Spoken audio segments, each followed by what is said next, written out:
ऐसी ही बेहतरीन कहानियाँ सुनने के लिए केपी नॉवल चैनल को लाइक, शेयर और सब्सक्राइब करें। आने वाली कहानियों के बारे में जानने के लिए हमारे टेलीग्राम से जुड़ें। लिंक डिस्क्रिप्शन में है। BTTH disciple cashback system. अध्याय 11 किंगशान टाउन में बसना। यह कोई परेशानी नहीं है, कोई परेशानी नहीं है। गूहे की बात सुनकर लिटिल मेडिकल फेरी का उत्साह बढ़ गया। उसने तुरंत एक चुलबुले लहजे में जवाब दिया। उसके लिए उससे पहले किमियागर के करीब होने का अवसर मिलना ही काफ़ी संतोषजनक था। अगर वह उसे कुछ मार्गदर्शन देने के लिए तैयार है तो यह एक बड़ा वरदान होगा। उसे नहीं पता था कि इस समय गूहे के भी कुछ ऐसे ही विचार थे। उसने लिटिल मेडिकल फेरी को सीधे तौर पर अपना प्रशिक्षु बनाने का प्रस्ताव इसलिए नहीं रखा था क्योंकि वह पहले उससे परिचित होना चाहता था। आखिरकार वे अजनबी थे। अचानक प्रशिक्षुता की पेशकश करना अभिमानपूर्ण हो सकता था। अगर वह इसे अस्वीकार करती तो ये शर्मनाक होता। उसे प्रशिक्षु के रूप में सहजता से लेने के लिए गूहे ने उसे जानने का लक्ष्य रखा। कम से कम उसे उस पर भरोसा दिलाना, उसे सच में स्वीकार करना। एक बार जब वे एक दूसरे से जुड़ जाते तो वह उसे बेहतर तरीके से समझ पाती। फिर प्रशिक्षुता स्वाभाविक रूप से सही जगह पर आ जाती। गूहे की मिलनसारिता देखकर जियाओ जियान को आत्मविश्वास मिला और उसने और सवाल पूछे। गूहे ने धैर्य बनाए रखा, हर सवाल का जवाब मुस्कुराते हुए दिया। Tap tap tap. दरवाजे के बाहर पदचाप की आवाज़ आई। गूहे ने देखा, नीले रंग के लबादे में एक अधेड़ उम्र का आदमी अंदर आया। उसे देखकर जियाओ जियान की भौहें तन गईं। वह दुखी लग रही थी कि गूहे के साथ उसका पल खराब हो गया। यह आदरणीय किमियागर है न? जैसे ही अधेड़ उम्र का आदमी अंदर आया उसने गूहे पर अपनी नज़रें टिकाईं और सम्मानपूर्वक बोला, आप कौन हैं? गूहे को आश्चर्य हुआ, बीच में बोलने से थोड़ा गुस्सा भी आया। ये कौन है? वह अपने होने वाले शिष्य से बात कर रहा था। यह आदमी कौन है जो अंदर घुस आया है? हे, मेरा उपनाम याओ है, मैं 10,000 मेडिसिन हॉल का मालिक हूँ। ये जानने पर कि आदरणीय किमियागर यहाँ हैं, मैं उन्हें श्रद्धांजलि देने आया हूँ। मालिक याओ ने गूहे के सामने अत्यधिक सम्मान दिखाया, लगभग अत्यधिक चापलूसी की। मेडिसिन हॉल के मालिक। गूहे को मूल कहानी से ऐसा ही एक पात्र याद आया। मिस्टर याओ, आप यहाँ क्यों आए हैं? छोटी मेडिकल परी को चिंता थी कि गूहे नाराज हो सकता है, इसलिए उसने जल्दी से बात की। ये जियान, तुमने मुझे क्यों नहीं बताया कि सम्मानित किमियागर हमारे मेडिसिन हॉल में यहाँ थे? मालिक याओ ने उसे तिरस्कारपूर्वक देखा, फिर गूहे को देखकर मुस्कुराया। सम्मानित किमियागर, आप थक गए होंगे। मैंने एक दावत तैयार की है। मुझे उम्मीद है कि आप मेरे निवास पर हमारे साथ शामिल होंगे। मालिक याओ की चापलूसी से असहज महसूस करने के बावजूद गूहे इसे पूरी तरह से अस्वीकार नहीं कर सका। वह किसी से मिलते ही असभ्य नहीं दिखना चाहता था और अपनी मिलनसार छवि को खराब नहीं करना चाहता था। किसी दावत की ज़रूरत नहीं है। मैं कुछ समय के लिए किंगशान टाउन में रहूंगा। क्या तुम मुझे शांत रहने की जगह ढूंढने में मदद कर सकते हो? इसके अलावा मेरा उपनाम गू है, इसलिए मुझे मिस्टर गू कहो। बार बार सम्मानित किमियागर सुनकर गूहे को अजीब लगा और उसने जल्दी से उसे सही किया। गूहे के शब्द सुनकर याओ ने कुछ नहीं कहा, लेकिन लिटिल मेडिकल फेरी चमक उठी। उसने सुझाव दिया, श्री याओ, आपके पास अतिरिक्त कमरे हैं। कृपया श्री गू के लिए एक कमरा तैयार करें।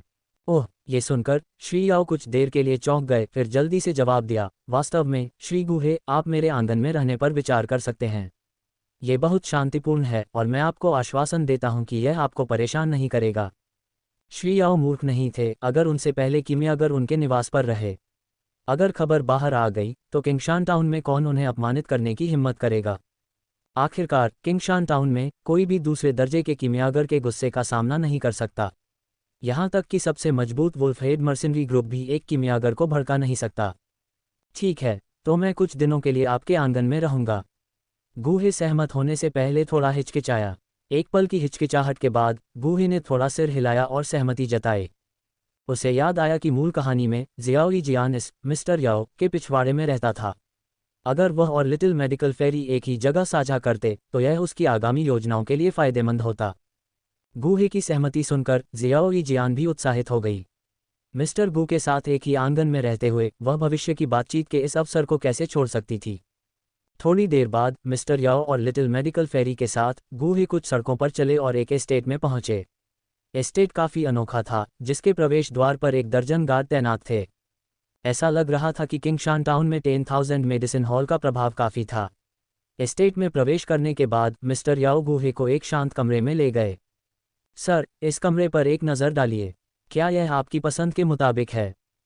याओ गूहे को एक कमरे में ले गए और मुस्कुराते हुए पूछा। ये बहुत बढ़िया है, ये कमरा ठीक रहेगा। गूहे ने नज़र डाली और फिर स्वीकृति में सिर हिलाया। छोटी मेडिकल परी पीछे पीछे चली गई, उसकी आंखें खुशी के साथ चमक रही थीं। गूहे का कमरा उसके कमरे से ज़्यादा दूर नहीं था और ऐसा लग रहा था कि उसका कमरा ऐसी जगह पर था जहाँ से गूहे को अक्सर गुजरना पड़ता था। ऐसा लग रहा था कि किस्मत भी उसका साथ दे रही थी।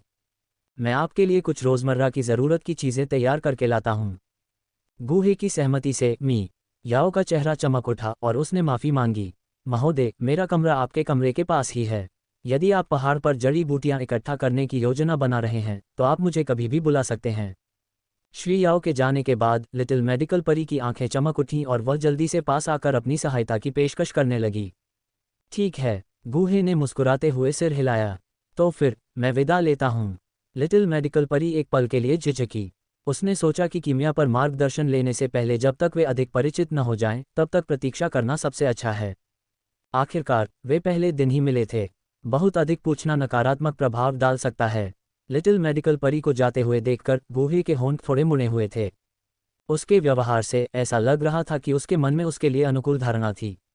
शायद जब वे अधिक परिचित हो जाएंगे तो प्रशिक्षुता का प्रस्ताव अस्वीकार नहीं किया जाएगा। और इसलिए गूहे आधिकारिक तौर पर किंगशान टाउन में बस गए। अध्याय 12 जियोई जियान की प्रशिक्षुता। श्री याओ के मनों में 2 शांत दिनों के बाद गूहे ने जियोई जियान से संपर्क करने की पहल की। उसने उसे जड़ी बूटियां इकट्ठा करने के लिए दानव जानवर पर्वत श्रृंखला में अपने साथ चलने के लिए कहा। यह कुछ ऐसा था जिसका जियोई जियान को पहले से ही इंतजार था। बिना ज्यादा सोचे समझे जब गूहे उसके पास पहुंचा तो वह पूरे दिल से सहमत हो गई। पलक झपकते ही 7 दिन बीत गए। पहाड़ पर जड़ी बूटियां इकट्ठा करने के कई अनुभवों के साथ वर्तमान जियोई जियान और गूहे के बीच का रिश्ता काफी परिचित हो गया था। इस दौरान जब भी जियोई जियान के पास सवाल होते, गूहे उदारता से कीमिया के बारे में अपना ज्ञान साझा करते, जिससे उसका सम्मान और भी बढ़ जाता। इस दिन पहाड़ पर जड़ी बूटियां इकट्ठा करने से लौटने के बाद गूहे तरोताज़ा हो गया और अपनी साधना शुरू करने वाला था। उस पल उसके कमरे में दस्तक गूंजी, उसके बाद बाहर से जियोई जियान की मधुर आवाज़ सुनाई दी। सर, मैंने खुद कुछ चिकन सूप बनाया है, क्या आप लेना चाहेंगे? आवाज़ सुनकर गूहे ने अपनी आंखें खोलीं, भीतर आश्चर्य की एक झलक झिलमिला रही थी। जियाओ यी जियान इतनी देर से उसे खोजने क्यों आ रहा था? चिकन सूप लेकर अंदर आओ। कुछ ही देर बाद गूहे की स्पष्ट आवाज़ गूंजी। चरमराहट। जैसे ही गूहे के शब्द धीमे हुए, दरवाज़ा खोला गया और जियाओ यी जियान की सुंदर आकृति धीरे धीरे कमरे में दाखिल हुई। अपने हाथों में एक खाद्य कंटेनर के साथ उसने इसे गूहे की ओर बढ़ाया और चंचलता से कहा, श्री गू, मैं कुछ समय से किंगशान टाउन में हूँ और मुझे अभी तक आपको अपना खाना चखने का मौका नहीं मिला है। गूहे के साथ कुछ दिन बिताने के बाद जियाओ यी जियान ने देखा कि यह प्रतिष्ठित कीमियागर श्रेष्ठता का भाव नहीं रखता था, वह मिलनसार था। इस प्रकार वह उसके साथ पूरी तरह से सहज हो गई थी। अब वह पहले जैसी संकोची नहीं रही। जरूर, मैं तुम्हारा बनाया हुआ खाना चखूंगा। गूहे के चेहरे पर हमेशा मुस्कान रहती थी और वह कुछ हद तक प्रत्याशित महसूस करता था। मूल रचना में ऐसा लगता था कि जियाओ यी जियान खाना बनाने में काफ़ी कुशल थी। अगर वह इस लड़की को अपने संरक्षण में ले ले तो क्या उसे दावत नहीं मिलेगी? आज्ञाकारी जियाओ यी जियान ने गूहे को चिकन सूप का कटोरा परोसा। एक घूंट पीने के बाद गूहे की आंखें चमक उठीं। युवती, मुझे उम्मीद नहीं थी कि तुम्हारा खाना इतना अच्छा होगा। गूहे ने जियाओ यी जियान की प्रशंसा करने से खुद को नहीं रोका। अगर तुम्हें ये पसंद है तो मैं अब से हर दिन तुम्हारे लिए इसे बनाऊंगा। गूहे को चिकन सूप का आनंद लेते देख जियाओ यी जियान खुशी से झूम उठी। हर दिन। इन शब्दों पर गूहे ने थोड़ा पलक झपकाई, फिर अफसोस जताते हुए कहा, मैं हर दिन तुम्हारा चिकन सूप पीना चाहता था, लेकिन दुर्भाग्य से। दुर्भाग्यपूर्ण क्या है? जियाओ यी जियान थोड़ा हैरान था। दुर्भाग्य से मैं थोड़ी देर में किंगशान टाउन छोड़ दूंगा, गूहे ने धीरे से कहा। आप जा रहे हैं, सर? गूहे के शब्द सुनकर जियाओ यी जियान हैरान रह गई। इस अवधि के दौरान उसने गूहे से कीमिया के बारे में बहुत कुछ सीखा था और महत्वपूर्ण लाभ प्राप्त किए थे। उसे लगा कि अगर वह उससे सीखना जारी रखेगी तो वह खुद एक सच्ची कीमियागर बन सकती है। अब जब गूहे ने अचानक अपने प्रस्थान का उल्लेख किया तो जियाओ यी जियान को यह स्वीकार करना मुश्किल हो गया। ठीक है, मैं काफ़ी समय से किंगशान टाउन में हूँ। शायद अब आगे बढ़ने का समय आ गया है, गूहे ने कहा। उसके स्वर में उदासी का स्पर्श था। हालांकि यह अफसोस की बात है, किंगशान टाउन छोड़ने के बाद मैं अब आपके खाना का स्वाद नहीं ले पाऊंगा। आप किंगशान टाउन कब छोड़ने की योजना बना रहे हैं, सर? जियाओ यी जियान ने अपने होठों को सिकुड़ते हुए पूछा। शायद कल या परसों। यह इन 2 दिनों के भीतर होना चाहिए। गूहे ने चिकन सूप का एक घूंट लिया, फिर धीरे धीरे आगे बढ़ा। इस दौरान गूहे को लगा कि उसने जियाओ यी जियान पर एक अनुकूल प्रभाव छोड़ा है। वह किंगशान टाउन छोड़ने के दिन उसे अपना प्रशिक्षु बनाने का विचार प्रस्तावित करना चाहता था। अगर वह सहमत होती तो वह थोड़ी देर और रुकता, अगर वह मना करती तो वह सीधे टैगरे रेगिस्तान के लिए रवाना होने के लिए तैयार था। उसने सिस्टम से पूछताछ की थी और इसने पुष्टि की कि एक शिष्य को वास्तव में उसे अपने गुरु के रूप में स्वीकार करना चाहिए। किसी शिष्य को जबरन अपनाना सिस्टम की वापसी तंत्र को ट्रिगर नहीं करेगा। गूहे के शब्दों को सुनकर जियाओ यी जियान एक पल के लिए चुप हो गई। थोड़ी देर तक झिझकने के बाद उसकी निगाहें धीरे धीरे दृढ़ हो गईं और उसने इशारा करते हुए कहा, वास्तव में सर, अगर आप वास्तव में हर दिन चिकन सूप पीना चाहते हैं तो कोई रास्ता हो सकता है। ओह! इन शब्दों पर गूहे की आंखों में जिज्ञासा का एक संकेत दिखाई दिया और उसने कहा, कृपया मुझे और बताओ।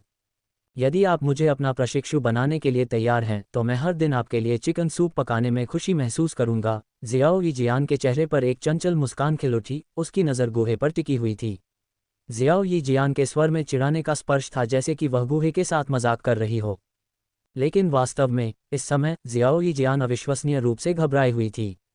उसे यकीन नहीं था कि उसके शब्द गूहे को नाराज करेंगे या नहीं। जैसे ही गूहे ने जियाओ यी जियान के शब्द सुने, उसके हाव भाव कुछ पल के लिए थम से गए। और एक बार जब उसने उसके शब्दों को समझा तो उसके भीतर प्रत्याशा की भावना जाग उठी। क्या ये हो सकता है कि जियाओ यी जियान संकेत दे रही है कि वह मेरी शिष्या बनना चाहती है? अपने मन में ऐसे विचारों को घुमाते हुए गूहे को ये भी चिंता हुई कि जियाओ यी जियान शायद मजाक कर रही हो। इस प्रकार उसने अपने शब्दों पर ध्यान से विचार किया। उसकी नज़र उसके सामने खड़ी छोटी सी आकृति पर चली गई। हल्की हंसी के साथ उसने कहा, हाँ, अगर तुम तैयार हो तो मैं तुम्हें अपना शिष्य जरूर बनाऊंगा। क्या तुम गंभीर हो, सर? गूहे के शब्द सुनकर जियाओ यी जियान की आंखें चमक उठीं, उसकी निगाहों में उत्साह झलक रहा था। तुरंत वह अपनी सीट से उठी, गूहे को शालीनता से प्रणाम किया और उसकी मधुर आवाज़ गूंजी, शिष्य गुरु को नमस्कार करता है। प्रश्नवाचक चिन्ह, प्रश्नवाचक चिन्ह, प्रश्नवाचक चिन्ह। जियाओ यी जियान की हरकतों का ये क्रम देखकर गूहे की अभिव्यक्ति कुछ हद तक हैरान हो गई। जियाओ यी जियान, ये पता चला कि वास्तव में गंभीर है। अध्याय 13, रसायन विज्ञान संबंधी अंतर्दृष्टि प्रदान करना। जियाओ यी जियान, क्या तुम गंभीर हो? जियाओ यी जियान को देखते हुए, जो वर्तमान में उसका शिष्य बनने का समारोह कर रहा था, गू एक क्षण भर के लिए अचंभित रह गया। बेशक, मैं गंभीर हूँ। जियाओ यी जियान के चेहरे पर एक मीठी मुस्कान छा गई। गूहे को विचारों में खोया हुआ देखकर उसकी अभिव्यक्ति जल्दी ही निराश हो गई। क्या ये हो सकता है, श्री गू, कि आप पहले मजाक कर रहे थे? आप वास्तव में मुझे अपना शिष्य बनाने का इरादा नहीं रखते हैं? नहीं, नहीं, नहीं।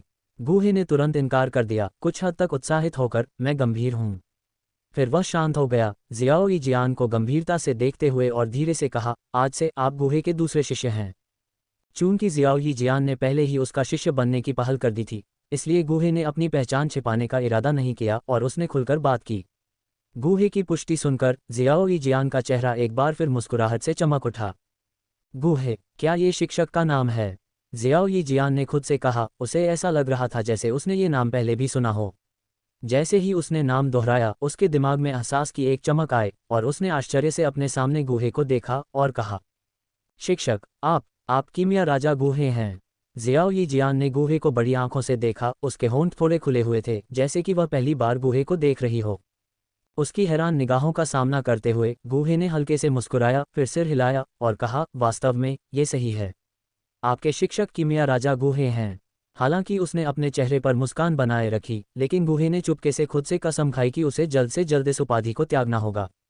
वर्तमान में उसकी ताकत पहले से ही 9 सितारा डू राजा के स्तर तक पहुंच चुकी थी, जो डू सम्राट के दायरे में पहुंचने से बस एक कदम दूर था। तब तक उसे अपना शीर्षक बदलकर कीमिया सम्राट गूहे कर लेना चाहिए। कीमिया सम्राट शीर्षक कीमिया राजा की तुलना में बहुत अधिक प्रभावशाली लग रहा था। अब जब उसने जियाओ यी जियान को अपना शिष्य बना लिया है तो इस लक्ष्य को प्राप्त करना बहुत मुश्किल नहीं होगा। मेरा शिक्षक वास्तव में कीमिया राजा है। वह वास्तव में कीमिया राजा है। गूहे को कबूल करते हुए देखकर जियाओ यी जियान पूरी तरह से हैरान हो गई, उसका दिमाग समझने की कोशिश कर रहा था। कीमिया राजा गूहे उसके लिए एक महान व्यक्ति के समान था। वह सपने में भी नहीं सोच सकती थी कि एक दिन वह वास्तव में कीमिया राजा गूहे की शिष्या बन जाएगी। वह गूहे को एकटक देखती रही, कुछ पल के लिए अवाक रह गई। गूहे ने उसके सामने अपना हाथ हिलाया और हंसते हुए कहा, मूर्ख लड़की, तुम क्या सोच रही हो? क्या तुमने अभी तक इसे नहीं समझा? गुरुजी, मैं। जियो यी जियान वास्तविकता में वापस आ गई और गूहे को देखा, उसके शब्द अचानक लड़खड़ा रहे थे।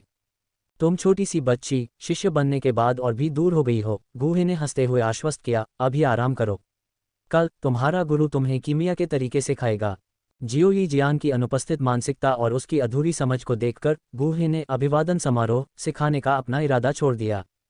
जल्दबाजी करने से सफलता नहीं मिलेगी। ये स्पष्ट था कि जियो यी जियान उस पल में पूरी तरह से मौजूद नहीं थी, इसलिए वह जल्दी में नहीं था। हाँ गुरु, उस स्थिति में शिष्य उसे छोड़ देगा। गूहे के सांत्वना भरे शब्दों को सुनकर जियो यी जियान को कुछ हद तक आश्वस्त महसूस हुआ। उसने गूहे को प्रणाम किया और फिर सुंदर कदमों से उसके कमरे से बाहर निकल गई। ये लड़की, ऐसा लगता है कि वह वास्तव में अभी तक नहीं पकड़ी है। गूहे ने मेज पर बचे हुए कटोरे और चॉपस्टिक को देखा और अपना सिर हिलाया और साफ सफाई करने लगा। नमस्कार गुरु। अगली सुबह जैसे ही गूहे जागा, जियाओ यी जियान की सुंदर आवाज़ उसके कमरे के बाहर गूंज उठी। ये लड़की इतनी जल्दी उठ गई है, क्या वह पूरी रात सोई नहीं होगी? जियाओ यी जियान की आवाज़ सुनकर वह कुछ हैरान हुआ। फिर वह चला गया और धीरे से दरवाज़ा खोला। गुरु, हे सुप्रभात। जियाओ यी जियान एक खाद्य कंटेनर पकड़े हुए दिखाई दी, उसके चेहरे पर एक जानी पहचानी चंचल मुस्कान थी। ऐसा लग रहा था कि इस समय उसने गूहे की पहचान को पूरी तरह से अपना लिया था। गुरु, आपने अभी तक नाश्ता नहीं किया है न? आपका शिष्य आपके लिए कुछ लाया है। जियाओ यी जियान ने खाद्य कंटेनर खोला और एक आकर्षक सुगंध तुरंत कमरे में भर गई। गूहे अपनी भूख को जगाए बिना नहीं रह सका, मुस्कुराहट के साथ सिर हिलाया, ठीक है। वह ये सोचने से खुद को नहीं रोक पाया कि इस शिष्य को पाना व्यर्थ नहीं गया। अब उसे दिन में 3 बार भोजन मिलने की गारंटी थी। ये सुनकर जियाओ यी जियान ने खुशी खुशी एक कटोरा और चॉपस्टिक्स निकाली। एक रात के चिंतन के बाद वह सब कुछ समझ गई थी। उसका शिक्षक कीमिया राजा था, क्या ये और भी बेहतर नहीं था? उस सारी उथल पुथल का क्या मतलब था? आखिरकार जियामा साम्राज्य के भीतर कौन सा युवा कीमिया राजा गूहे के अधीन प्रशिक्षु नहीं बनना चाहेगा? अपने शिक्षक के अधीन अध्ययन करने में सक्षम होना वास्तव में सौभाग्य की बात थी। इस समय जियाओ यी जियान ने अपनी मानसिकता को पूरी तरह से समायोजित कर लिया था। शिष्य, आज मैं आधिकारिक तौर पर आपको कीमिया के तरीके सिखाना शुरू करूंगा। नाश्ता खत्म करने और सफाई करने के बाद गूहे ने जियाओ यी जियान को देखा और गंभीरता से बोला, आह, इतनी जल्दी? जियाओ यी जियान हैरान थी। उसका शिक्षक वास्तव में समर्पित था, है न? शिष्य के रूप में यह उसका पहला दिन था। हाँ, चूंकि तुम पहले से ही मेरे संरक्षण में हो, इसलिए मैं तुम्हें अपने नियम समझाऊंगा। गूहे ने गंभीर मुद्रा बनाए रखने की कोशिश करते हुए जियाओ यी जियान की ओर देखा। सबसे पहले, मेरे सेक्स में शामिल होने पर मैं आपको 3 स्वागत उपहार दूंगा। आपको इन उपहारों को बिना मना किए स्वीकार करना चाहिए। दूसरी बात, मैंने हमेशा योगदान देने वालों को पुरस्कृत करने में विश्वास किया है। भविष्य में चाहे आप बाहरी रूप से मेरी प्रतिष्ठा बढ़ाएं या आंतरिक रूप से अपने कौशल में सुधार करें, मैं पर्याप्त पुरस्कार प्रदान करूंगा। तीसरी बात, जब तक आप स्कूल को धोखा नहीं देते तब तक आपके कार्य आपकी अपनी स्वतंत्रता हैं और मैं हस्तक्षेप नहीं करूंगा। शुरू में गूहे की गंभीर अभिव्यक्ति को देखकर जियाओ यी जियान ने सोचा कि वह कुछ बहुत सख्त आवश्यकताएं लगा सकता है। हालांकि इन 3 शर्तों को सुनकर वह अवाक रह गई। आह शिक्षक, बस इतना ही? जियाओ यी जियान ने अपनी चमकती आंखों को झपकाते हुए गूहे को कुछ उलझन के साथ देखा। गूहे ने अपना सिर हिलाया और हंसते हुए कहा, मेरे स्कूल में प्रशिक्षुओं के लिए इतने सारे नियम नहीं हैं, बस ये 3। ये बहुत अच्छा है, जियाओ यी जियान ने धीरे से कहा। ये 3 दिशा निर्देश बिल्कुल भी ज़रूरतों की तरह नहीं लग रहे थे, ये व्यावहारिक रूप से शिष्यों के लिए अंतिम सुविधाएं थीं। जियाओ यी जियान ने शुरू में सोचा था कि कीमिया राजा का प्रशिक्षु बनने के लिए सख्त नियम लागू होंगे, लेकिन अब ऐसा लग रहा था कि वह चीज़ों के बारे में बहुत ज़्यादा सोच रही थी। आओ मेरे आज्ञाकारी शिष्य, मेरे सामने बैठो, मैं तुम्हें कीमिया के तरीके बताने वाला हूँ। गूहे ने धीरे से जियाओ यी जियान से कहा। ओह! ये सुनकर जियाओ यी जियान थोड़ा हैरान हुआ, लेकिन आज्ञाकारी ढंग से गूहे के सामने बैठ गया। बाद में तुम्हें विचलित नहीं होना चाहिए। अपने मन और आत्मा को केंद्रित करो, जो जानकारी मैं तुम्हें देने वाला हूँ उसे पूरी तरह से आत्मसात करो। समझ गया गुरु, जियाओ यी जियान ने धीरे से जवाब दिया और फिर गूहे के निर्देशों का पालन किया। जैसे ही गूहे ने बात की, उसने अपना हाथ आगे बढ़ाया और जियाओ यी जियान के माथे पर अपनी हथेली रख दी। अगले ही पल गूहे ने अपने मन को एकाग्र किया और सिस्टम को आदेश जारी किया, मेरे दिमाग में मौजूद सभी रसायन विज्ञान संबंधी अंतर्दृष्टि को जियाओ यी जियान तक पहुंचा दो। अध्याय 14, 9वीं श्रेणी के कीमियागर की विरासत। सिस्टम, मेरे दिमाग में मौजूद सभी कीमिया संबंधी अंतर्दृष्टि को जियाओ यी जियान तक पहुंचा दो।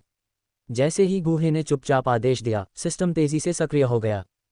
गूहे की हथेली से व्यापक जानकारी का प्रवाह बह निकला, जो जियाओ यीजियान की चेतना में उत्साहपूर्वक प्रवेश कर गया।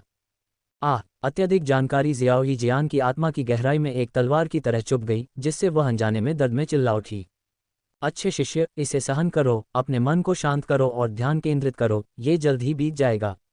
जियाओ यीजियान के चेहरे पर बेचैनी देखकर गूहे पछताने से खुद को रोक नहीं पाया, ये सोचकर कि क्या उसने बहुत जल्दबाजी की थी। एक साथ इतनी बड़ी मात्रा में जानकारी प्रसारित करने पर क्या जियाओ यीजियान की ताकत इसका सामना कर सकती थी। गूहे के आश्वासन को सुनकर जियाओ यीजियान ने अपने दांत पीसते हुए और अपने मन में चुभने वाले दर्द को सहते हुए एक नर्म हाँ के साथ जवाब दिया। सौभाग्य से जियाओ यीजियान के मन में जो दर्द आया था वह उतनी ही जल्दी खत्म हो गया जितनी जल्दी आया था। जैसे ही उसकी अभिव्यक्ति सामान्य हुई, गूहे ने राहत की सांस ली। भगवान का शुक्र है, वह ठीक है। अगर उसके कार्यों के कारण कुछ गलत हुआ होता तो गूहे अपराध बोध से ग्रस्त हो जाता। जैसे ही गूहे ने राहत की सांस ली, उसके दिमाग में एक सिस्टम प्रॉम्प्ट गूंज उठा। पता चला कि मेजबान ने दूसरे शिष्य जियाओ यीजियान को छठे दर्जे के कीमियागर की अंतर्दृष्टि प्रदान की है। बधाई हो, मेजबान ने 10,000 गुना रिटर्न ट्रिगर किया है और 9वें दर्जे के कीमियागर की विरासत प्राप्त की है। 9वें दर्जे के कीमियागर की विरासत सिस्टम को जारी की गई है। होस्ट, कृपया जांच करें। सिस्टम के संकेत को सुनकर गूहे का मुंह खुला रह गया, आश्चर्य प्रकट करते हुए। 10,000 गुना रिटर्न और 9वें दर्जे के कीमियागर की विरासत। क्या यह अविश्वसनीय रूप से आश्चर्यजनक नहीं था? गूहे एक पल के लिए स्तब्ध होकर स्थिर खड़ा रहा। फिर उसका दिमाग चला गया और वह सीधे सिस्टम स्पेस में प्रवेश कर गया। अंदर जाते ही उसने शून्य में एक चमकदार क्षेत्र को लटका हुआ देखा। क्या ये 9वें दर्जे के कीमियागर की विरासत का क्षेत्र है? गूहे ने शून्य में क्षेत्र को देखा, उसकी आंखें ज्वलंत दृढ़ संकल्प से चमक रही थीं। क्या इस क्षेत्र के साथ विलय करने से उसे 9वें दर्जे के कीमियागर की विरासत मिलेगी? 9वें दर्जे का कीमियागर, यह कोई साधारण रैंक नहीं है। डुक्यूई महाद्वीप पर कितने 9वें दर्जे के कीमियागर मौजूद थे? ये वास्तव में शिखर पर एक अस्तित्व था। डिंग, क्या मेज़बान 9वीं रैंक के कीमियागर की विरासत स्वीकार करता है? जैसे ही गूहे की चेतना चमकदार क्षेत्र के पास पहुंची, वह अपने मन में एक सिस्टम प्रॉम्प्ट सुनने से खुद को रोक नहीं सका। प्रॉम्प्ट सुनने पर गूहे कुछ देर के लिए हिचकिचाया। फिर उसने सोचा कि जियाओ यीजियान अभी भी बाहर सूचना को अवशोषित कर रही थी, इसलिए उसने निर्णायक रूप से मना कर दिया। क्या होगा अगर जियाओ यीजियान समय से पहले जाग गया और विरासत को स्वीकार करने में बाधा उत्पन्न की? ये परेशानी भरा होगा। एक बार फिर पुरानी कहावत सच साबित हुई, जल्दबाजी बेकार जाती है। गूहे ने मना करने और जियाओ यीजियान के जागने तक प्रतीक्षा करने का फैसला किया। वह विरासत को तब स्वीकार करेगा जब वह अकेला होगा, बिना किसी व्यवधान के। इस तरह उसे कोई भी बाधित नहीं करेगा। इस योजना को ध्यान में रखते हुए गूहे के विचार बदल गए और उसकी चेतना धीरे धीरे सिस्टम स्पेस से हट गई। वापस कमरे में गूहे ने धीरे से अपनी आंखें खोली और पाया कि जियाओ यीजियान अभी भी अपनी आंखें बंद किए हुए थी, जो स्पष्ट रूप से सूचना प्राप्त करने की प्रक्रिया में लीन थी। उसने जियाओ यीजियान को रैंक 1 से 6 तक की कीमिया की अंतर्दृष्टि को परिश्रमपूर्वक बताया था। जियाओ यीजियान की ताकत को देखते हुए इतनी व्यापक मात्रा में जानकारी को अवशोषित करना वास्तव में एक चुनौती थी। हालांकि सिस्टम स्पेस में 9वें रैंक के कीमियागर विरासत क्षेत्र के विचार ने गूहे के होठों पर एक संतुष्ट मुस्कान ला दी। अंत में सब कुछ इसके लायक होगा। ये सिर्फ दुर्भाग्यपूर्ण था कि जियाओ यीजियान को कठिनाई सहनी पड़ी। जैसे ही उसने जियाओ यीजियान की भौहें सिकुड़ी, गूहे ने मन ही मन कसम खाए, अच्छे शिष्य, इस बार तुम्हें कष्ट हुआ है, मैं भविष्य में इसकी भरपाई करूंगा। गूहे ने अपने लिए सुगंधित चाय का एक कप डाला और धैर्यपूर्वक जियाओ यीजियान के खत्म होने का इंतजार करते हुए उसका स्वाद लिया। लगभग 1 घंटे के बाद गूहे ने 7 या 8 कप चाय पी ली थी, जिससे उसका पेट तरल से भर गया था।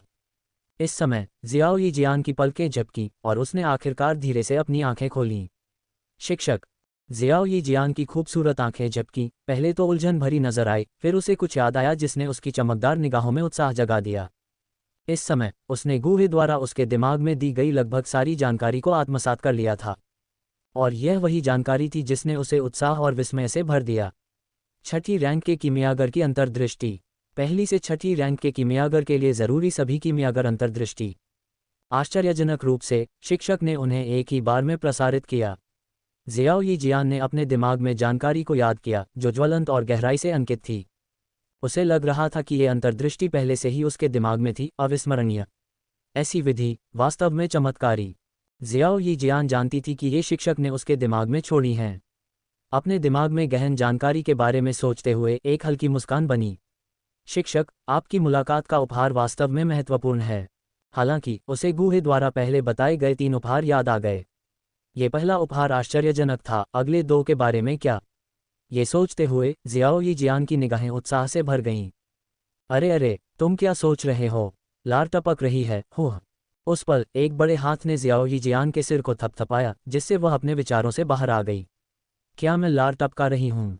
जियाओ यी जियान घबरा गई, उसने अपना मुंह पोंछा। नहीं, मैं नहीं टपका रही हूँ। उलझन में उसने अपना सिर उठाया और गुहे के चेहरे पर एक चिढ़ाने वाला भाव देखा, उसकी मंशा को समझ गई। शिक्षक, आप मुझे चिढ़ा रहे हैं। जियाओ यी जियान शर्मा गई, शर्मिंदा हुई। हे, उसकी बेचैनी को देखकर गुहे मुस्कुराया, धीरे से पूछा, तुम्हें कैसा लग रहा है? कोई असुविधा? असुविधा? जियाओ यी जियान ने पलकें झपकाईं, फिर अपना सिर हिलाया, उसकी आवाज़ हल्की थी। शिक्षक, मैं ठीक हूँ। गुहे ने गंभीरता से सिर हिलाया, तुम्हें मेरे द्वारा दी गई रसायन विज्ञान की अंतर्दृष्टि को समझना चाहिए। एक बार जब तुम उनमें महारत हासिल कर लोगे तो तुम छठी रैंक के कीमियागर के दायरे से दूर नहीं रहोगे। हाँ, मैं समझता हूँ। जियो यी जियान ने आज्ञाकारी ढंग से उत्तर दिया। बाद में उसकी थकान को देखकर गुहे हिचकिचाया। उसने आगे की ट्रेनिंग कल तक के लिए टालने का फैसला किया। आज उसने पहले ही कई चुनौतियों का सामना किया था, उसे आराम करना चाहिए। एक सौम्य स्वर में गुहे ने कहा, प्रशिक्षु, चलो आज के लिए यहीं रुकते हैं। जाओ और आराम करो। स्वाभाविक रूप से जियो यी जियान ने सिर हिलाया, टेबलवेयर को साफ किया और कमरे से बाहर निकल गया। उसके चले जाने के बाद गुहे ने दरवाजा बंद किया, बिस्तर पर बैठ गया और तुरंत सिस्टम स्पेस में प्रवेश किया। मडराते हुए विरासत प्रकाश क्षेत्र को देखते हुए गुहे ने आदेश दिया, सिस्टम, 9वीं रैंक के कीमियागर की विरासत प्राप्त करना शुरू करो। जैसे ही गुहे के शब्द निकले, विरासत प्रकाश क्षेत्र एक सफ़ेद रोशनी में बदल गया और गुहे के दिमाग में प्रवेश कर गया। अध्याय 15, दूसरा पुरस्कार। जैसे ही विरासत प्रकाश क्षेत्र गुहे के दिमाग में प्रवेश किया, जानकारी का एक विशाल प्रवाह फूट पड़ा। इससे पहले कि गुहे प्रतिक्रिया कर पाता, उसके दिमाग में जानकारी की एक जबरदस्त धारा भर गई। अचानक गुहे खुद को रोक नहीं सका और एक दयनीय चीख निकाल दी। उसके दिमाग में जानकारी के अनगिनत गहरे टुकड़े बेतहाशा उमड़ पड़े। गुहे को लगा जैसे उसकी आत्मा को मांस की चक्की में फेंक दिया गया हो, बेरहमी से फाड़ दिया गया हो। इस पल उसने स्पष्ट रूप से उस दर्द का अनुभव किया जो जियाओ यी जियान ने पहले सहा था। नहीं, जियाओ यी जियान की तुलना में वह जिस पीड़ा का सामना कर रहा था, वह और भी तीव्र थी। आखिरकार ये 9वीं रैंक के कीमियागर की विरासत थी। अपनी आत्मा के फटने की अनुभूति को सहने के लिए खुद को मजबूर करते हुए गुहे ने अपनी मानसिक स्थिति को स्थिर किया और जानकारी की इस विशाल लहर को अवशोषित करने पर पूरी तरह से ध्यान केंद्रित किया। जैसे ही विरासत प्रकाश क्षेत्र के भीतर की जानकारी गुहे के दिमाग में भर गई, उसकी आत्मा में गहरा दर्द और भी मजबूत हो गया। गुहे का रंग बहुत पीला पड़ गया था और उसका कभी सुंदर और सुडौल चेहरा अब अविश्वसनीय रूप से विकृत लग रहा था। उसे लगा जैसे उसकी चेतना डूबने के कगार पर है, धीरे धीरे धुंधली होती जा रही है। जैसे ही गुहे बेहोशी में जाने वाला था, उसके सीने में कुछ हुआ। अधिक सटीक रूप से उसके हृदय क्षेत्र में अचानक इंद्रधनुषी रंग की रोशनी का एक विस्फोट हुआ। अगर इस समय गुहे की चेतना स्पष्ट होती तो वह इसे अपने शरीर के अंदर देख सकता था। रहस्यमय रून उत्सर्जित करने वाला एक हृदय इंद्रधनुषी रंग की चमक में लिपटा हुआ। इंद्रधनुषी चमक ने धीरे धीरे गुहे के पूरे शरीर को ढक लिया। बाहर से उसका आकार अस्पष्ट हो गया, केवल बिस्तर पर प्रकाश की एक गेंद रह गई। जैसे ही इंद्रधनुषी रोशनी उसकी आत्मा की गहराई में घुसी, गुहे ने तुरंत अपनी आत्मा के माध्यम से एक ठंडी सनसनी महसूस की, जो धीरे धीरे उसके दिमाग की स्पष्टता को बहाल कर रही थी। अपने शरीर में बदलाव को महसूस करते हुए गुहे की आंखों में आश्चर्य की चमक आ गई। फिर उसकी चेतना उसके शरीर में उतरी और उसने उस हृदय को खोज लिया जो इंद्रधनुषी रंग की रोशनी उत्सर्जित कर रहा था। ये है 7 छिद्र उत्तम गोली हृदय का प्रभाव। गुहे ने तुरंत सब कुछ समझ लिया। उसने उम्मीद नहीं की थी कि 7 छिद्र उत्तम गोली हृदय का ऐसा प्रभाव होगा। गुहे का हृदय आनंदित हुआ। उसने अपने विचारों में अपार जानकारी प्राप्त करने के लिए अपने मन को तुरंत केंद्रित किया। 7 छिद्र उत्तम हृदय गोली की सहायता से गुहे को कोई दर्द महसूस नहीं हुआ, क्योंकि उसने विरासत प्रकाश क्षेत्र की संपूर्ण जानकारी को सहजता से अवशोषित कर लिया। जैसे ही कमरा बहुरंगी रोशनी से जगमगा उठा, समय बीतता गया। आकाश धीरे धीरे काला होता गया, जल्द ही शाम हो गई। इस क्षण गुहे के शरीर पर बहुरंगी चमक अंततः फीकी पड़ गई। साथ ही बिस्तर पर लेटे हुए गुहे ने धीरे धीरे अपनी आंखें खोलीं। उसकी निगाह में अत्यंत उत्साह की चमक थी। मैंने कर दिखाया, मैं सफल हुआ। गुहे तुरंत उठ खड़ा हुआ, उसका सुंदर चेहरा बेकाबू उत्साह से चमक उठा। उसने जानकारी को अपने मन में पूरी तरह से स्वीकार कर लिया था। अपनी आंखें बंद करते ही 9वें दर्जे के कीमियागर की विरासत से प्राप्त व्यापक ज्ञान उसके मन में तेजी से कौंध गया। मानो ये विवरण उसके मन में गहराई से अंकित हो गए थे, जिन्हें कभी नहीं भुलाया जा सकता। अब उसके मन में 9वें दर्जे के कीमियागर के जीवनकाल की कीमिया संबंधी अंतर्दृष्टि थी। उत्साह से चमकती आंखों के साथ गूहे कड़ाही निकालने और दवा बनाने के लिए उत्सुक था। फिर भी उसके शेष संयम ने उसे रुकने पर मजबूर कर दिया। कीमिया के लिए शांत और संयमित मन की आवश्यकता होती है और उसकी वर्तमान स्थिति उपयुक्त नहीं थी। मेज पर आकर गूहे ने अपने लिए सुगंधित चाय का एक कप डाला। जैसे ही भाप से भरा तरल उसके पेट में गया, वह धीरे धीरे शांत हो गया। अपने नए शांत होने के दौरान गूहे ने अपने आप में कुछ बदलाव भी देखे।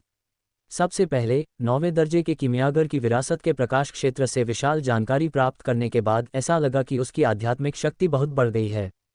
इस नतीजे के बारे में गूहे ने थोड़ा पलकें झपकाईं, फिर एक कड़वी मुस्कान दिखाए। ये वास्तव में व्यर्थ नहीं था, उसने अभी जो अपार दर्द सहा था। वास्तव में इसने उस पुरानी कहावत की पुष्टि की, बिना दर्द के कोई लाभ नहीं है। गूहे ने ध्यान से अपने भीतर महसूस किया और यह जानकर आश्चर्यचकित रह गया कि उसकी वर्तमान आध्यात्मिक शक्ति ने 7वें दर्जे के कीमियागर की आत्मा की शक्ति की आवश्यकताओं को पूरा कर दिया है। 7वें दर्जे का कीमियागर बनने के लिए कीमिया में मानक हासिल करने के अलावा आध्यात्मिक शक्ति की तीव्रता से मेल खाने की भी आवश्यकता थी।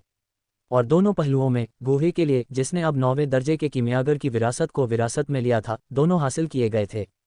दूसरे शब्दों में गूहे के पास अब डू सम्राट के लिए प्रयास करने की क्षमता थी। अपने मन में विरासत में मिले कई परिष्कृत कीमिया रहस्यों के साथ गूहे को डू सम्राट के स्तर तक पहुंचने का जबरदस्त विश्वास था। इसके अलावा गूहे को एहसास हुआ कि उसकी साधना की बाधा ढीली पड़ गई है। इस दर पर बाहरी सहायता के बिना भी वह कुछ ही समय में डू सम्राट के दायरे में प्रवेश कर सकता था। अप्रत्याशित रूप से इस बार उसने इतने सारे अतिरिक्त लाभ प्राप्त किए थे। अपने विचारों को समाप्त करने पर गूहे के चेहरे पर एक संतुष्ट मुस्कान छा गई। चाय का प्याला उठाते हुए उसने धीरे से एक घूंट लिया, कल के आने का कुछ उत्सुकता महसूस करते हुए। अगले दिन सूरज पहले से ही ऊंचा था और गूहे अभी भी गहरी नींद में सो रहा था। शायद ये कल की उस अपार जानकारी का एकीकरण था जिसने गूहे को कुछ थका हुआ महसूस कराया। यह उसके लिए काफी असामान्य था, जो सुबह जल्दी उठने का आदी था। शिक्षक, शिक्षक! बाहर से जियाओ यी जियान की कोमल और मधुर आवाज ने आखिरकार गूहे को उसकी नींद से जगाया। बाहर आसमान की ओर देखते हुए गूहे को आखिरकार एहसास हुआ कि वह देर से सो गया था। बाहर से जियाओ यी जियान की आवाज़ सुनकर गूहे खुद को रोक नहीं सका और व्यंग्यपूर्वक मुस्कुराया। लगता है कि कल से कुछ दुष्परिणाम हैं। हालांकि अंदर सोने का एहसास काफ़ी अच्छा था। शिक्षक, शिक्षक! अंदर से कोई प्रतिक्रिया न देखकर जियाओ यी जियान ने कुछ और बार आवाज़ लगाए। आ रहा हूँ, गूहे चिल्लाया और फिर कुशलता से कपड़े पहने दरवाज़ा खोलने के लिए चला गया। गुरु, क्या आप अभी भी नहीं जागे हैं? जियाओ यी जियान ने कमरे में अपना सिर घुसाया, चारों ओर देखा और उसका चेहरा संदेह से भरा हुआ था। ये सुनकर गूहे शर्मिंदा लग रहा था। इस नई दुनिया में वह केवल एक बार सोया था और उसके शिष्य ने उसे रंगे हाथों पकड़ लिया। खांसी खांसी, अच्छा। जैसे ही गूहे स्पष्टीकरण देने वाला था, जियाओ यी जियान को अचानक कुछ एहसास हुआ। उसकी अभिव्यक्ति बदल गई और उसने खुद को दोषी ठहराया। गुरु, ये कल की वजह से नहीं है कि तुम थक गए हो, है ना? ये तुम्हारी गलती नहीं है, गूहे ने शुरू किया, लेकिन जियाओ यी जियान पहले से ही खुद को दोषी मान रही थी। ओह! गूहे उसके शब्दों से थोड़ा हैरान था। उसे लगा कि वह काफ़ी कल्पनाशील थी। ये कुछ भी नहीं है। गूहे ने धीरे से जियाओ यी जियान के सिर को थपथपाया, उसे दिलासा देते हुए। अच्छा शिष्य, ये सिर्फ इतना है कि तुम्हारा शिक्षक आलसी हो रहा था। इसका तुमसे कोई लेना देना नहीं है। सच में? गूहे के शब्दों को सुनकर जियाओ यी जियान ने खुद को दोष देना बंद कर दिया और गूहे को संदेह से देखते हुए अपनी आंखें झपकाईं। क्या तुम्हारा शिक्षक तुमसे झूठ भी बोल सकता है? आज तुम्हारा शिक्षक तुम्हें दूसरा उपहार देगा। गूहे ने गर्मजोशी से मुस्कुराते हुए जियाओ यी जियान को इशारा किया, यहाँ आओ और बैठ जाओ। ओह! जियाओ यी जियान ने आज्ञाकारी ढंग से अपना छोटा सा सिर हिलाया, गूहे के पास आकर बैठ गई। अध्याय 16, साधना के 5 वर्ष। अपने सामने बैठे जियाओ यी जियान को देखकर गूहे के होंठ मुस्कुराहट में बदल गए। फिर उसने धीरे से अपनी हथेली को जियाओ यी जियान की पीठ पर दबाया। सिस्टम, जियाओ यी जियान को साधना का हस्तांतरण आरंभ करो। गूहे ने अपनी आंखें बंद की और चुपचाप आदेश दिया। गूहे के आदेश का पालन करते हुए उसके भीतर डू क्यूई की एक लहर उसकी हथेली की ओर इकट्ठा होने लगी और फिर जियाओ यी जियान के शरीर में प्रवाहित होने लगी। जियाओ यी जियान उत्सुक थी कि उसके शिक्षक उसे क्या संचारित करने वाले थे, जब उसने अचानक महसूस किया कि ऊर्जा का एक विशाल प्रवाह उसके शिक्षक की हथेली से होकर उसके शरीर में पागलों की तरह दौड़ रहा है। साथ ही उसके शरीर में बहुत दर्द हुआ। अपने मन को केंद्रित करो और अपनी सांस को शांत करो। इस शक्ति को अवशोषित करने की पूरी कोशिश करो। अगर यह असहनीय हो जाए तो मुझे बताना। इस समय जियाओ यी जियान के कानों में गुहे की थोड़ी सख्त आवाज़ गूंजी। ये सुनते ही जियाओ यी जियान के दिल में घबराहट तुरंत कम हो गई। उसने अपने शरीर के भीतर दर्द को सहन किया, शक्ति को अवशोषित करने पर ध्यान केंद्रित किया। गुहे की हथेली से शक्ति के संचार के साथ जियाओ यी जियान का साधना क्षेत्र तेजी से आगे बढ़ा। एक दबी हुई आवाज़ के साथ जियाओ यी जियान ने डू शिष्य के छठे चरण को तोड़ दिया। एक पल के बाद उसकी आभा में एक और बदलाव आया। वह डू क्यूई के 7वें चरण में आगे बढ़ी। हालांकि शायद बाहरी बल के बहुत तीव्र होने के कारण जियाओ यी जियान के सुंदर चेहरे पर पीलापन का एक संकेत दिखाई दिया। फिर भी अब भी जियाओ यी जियान ने अपने दांत भींचे और डटी रही। जियाओ यी जियान की आभा में एक और बदलाव होने से पहले बहुत समय नहीं बीता। डू शिष्य का 8वां चरण, डू शिष्य का 9वां चरण। जैसे ही वह एक डू अभ्यासी के स्तर को तोड़ने वाली थी, जियाओ यी जियान आखिरकार अपनी सीमा तक पहुंच गई। यह महसूस करते हुए कि जारी रखने से उसका शरीर फट जाएगा, वह चिल्लाने से खुद को नहीं रोक पाए। गुरु, ये शिष्य अब और सहन नहीं कर सकता। जियो यी जियान की आवाज़ सुनकर गुहे की आंखों में निराशा की झलक दिखाई दी। हालांकि बिना किसी हिचकिचाहट के उसने तुरंत डू क्यूई डालना बंद कर दिया। जियो यी जियान अपनी सीमा तक पहुंच चुकी थी, आगे बढ़ने से उसे केवल नुकसान ही होगा। डिंग ने पाया कि मेजबान दूसरे शिष्य जियो यी जियान को 2 दिन की साधना दे रहा है। बधाई हो मेजबान, 5 साल की साधना प्राप्त करके 1000 गुना प्रतिफल प्राप्त करने के लिए। नोट: 5 साल की साधना 9 सितारा डू किंग स्तर के अनुरूप है। 5 साल की साधना सिस्टम स्पेस में जमा हो गई है। कृपया तदनुसार जांच करें मेजबान। सिस्टम की अधिसूचना सुनकर गुहे के विचार उठे और वह सीधे सिस्टम स्पेस में प्रवेश कर गया। जल्द ही उसने शून्य में एक ऊर्जा क्षेत्र को निलंबित देखा। इन 5 वर्षों की साधना के साथ मैं निश्चित रूप से डू सम्राट क्षेत्र में प्रवेश करूंगा। शून्य में ऊर्जा क्षेत्र को देखते हुए गुहे की आंखों में उत्साह की चमक थी। डिंग, क्या मैं पूछ सकता हूं कि क्या मेजबान 5 साल की साधना को एक साथ मिलाना चाहता है? जैसे ही गुहे की चेतना ने ऊर्जा क्षेत्र को छुआ, उसके दिमाग में एक सिस्टम प्रॉम्प्ट सुनाई दिया। नहीं, बिना किसी हिचकिचाहट के गुहे ने निर्णायक रूप से मना कर दिया और जल्दी से सिस्टम स्पेस से बाहर निकल गया। डू सम्राट क्षेत्र में घुसने से निस्संदेह डू क्यूई का एक बड़ा तूफान शुरू हो जाएगा, जिससे जबरदस्त सनसनी पैदा होगी। उसे सफलता पाने के लिए एक शांत जगह खोजने की जरूरत थी। धीरे धीरे अपनी आंखें खोलते हुए गुहे ने देखा कि जियाओ यी जियान अभी भी अपने शरीर के भीतर ऊर्जा को पचाने में डूबी हुई थी। गुहे को एहसास हो गया था कि जियाओ यी जियान इस समय डू शिष्य क्षेत्र में घुसने की कगार पर थी। हालांकि ये दुर्भाग्यपूर्ण था कि उसका शरीर डू क्यूई के एक और जलसे को झेलने के लिए बहुत कमजोर था। गुहे ने जियाओ यी जियान को परेशान नहीं किया और चुपचाप अपनी चाय पीते हुए मेज के पास बैठ गया। आधे घंटे बाद जियाओ यी जियान ने धीरे से अपनी आंखें खोलीं। अपने भीतर समाहित शक्ति को महसूस करते हुए उसकी खूबसूरत आंखों में उत्साह की चमक दिखाई दी। डू डिसिपल का शिखर 9वां चरण। इतने कम समय में वह डू डिसिपल के मूल 5वें चरण से 9वें चरण के शिखर पर पहुंच गई थी। यह अविश्वसनीय था। जियाओ यी जियान की नज़र गुहे पर गई, उसकी आंखों में कृतज्ञता साफ झलक रही थी। स्वाभाविक रूप से वह जानती थी कि यह सब उसके शिक्षक की मदद की बदौलत था, जिसने इतना महत्वपूर्ण बदलाव संभव बनाया। शिक्षक, धन्यवाद। जियाओ यी जियान खड़ी हुई, गुहे के पास गई और सम्मानपूर्वक झुकी। आप कैसा महसूस कर रहे हैं? गुहे ने चाय का प्याला टेबल पर रखा और गर्मजोशी से मुस्कुराए। अच्छा, मुझे लगता है कि मैं वाकई शक्तिशाली हो गई हूँ। ये सुनकर जियाओ यी जियान ने आत्मविश्वास से अपनी पतली भुजाएं फैलाईं। शक्तिशाली? गुहे कुछ पल के लिए अवाक रह गई। डू शिष्य का बेहद शक्तिशाली 9वां चरण। ये वाकई भयानक था। अच्छे शिष्य, क्या आप जानते हैं कि किंगशान टाउन में कोई शांत जगह है? आपके शिक्षक को सफलता के लिए कोई जगह ढूंढने की जरूरत है। थोड़ी देर की खामोशी के बाद गुहे मुस्कुराए और जियाओ यी जियान से पूछा। उसे याद आया कि मूल कार्य में जियाओ यी जियान को दानव जानवर पर्वत श्रृंखला के भीतर एक एकांत घाटी के बारे में पता था। वह स्थान डू सम्राट क्षेत्र में प्रवेश करने के लिए उपयुक्त होना चाहिए। शिक्षक, क्या आप सफलता प्राप्त करने जा रहे हैं?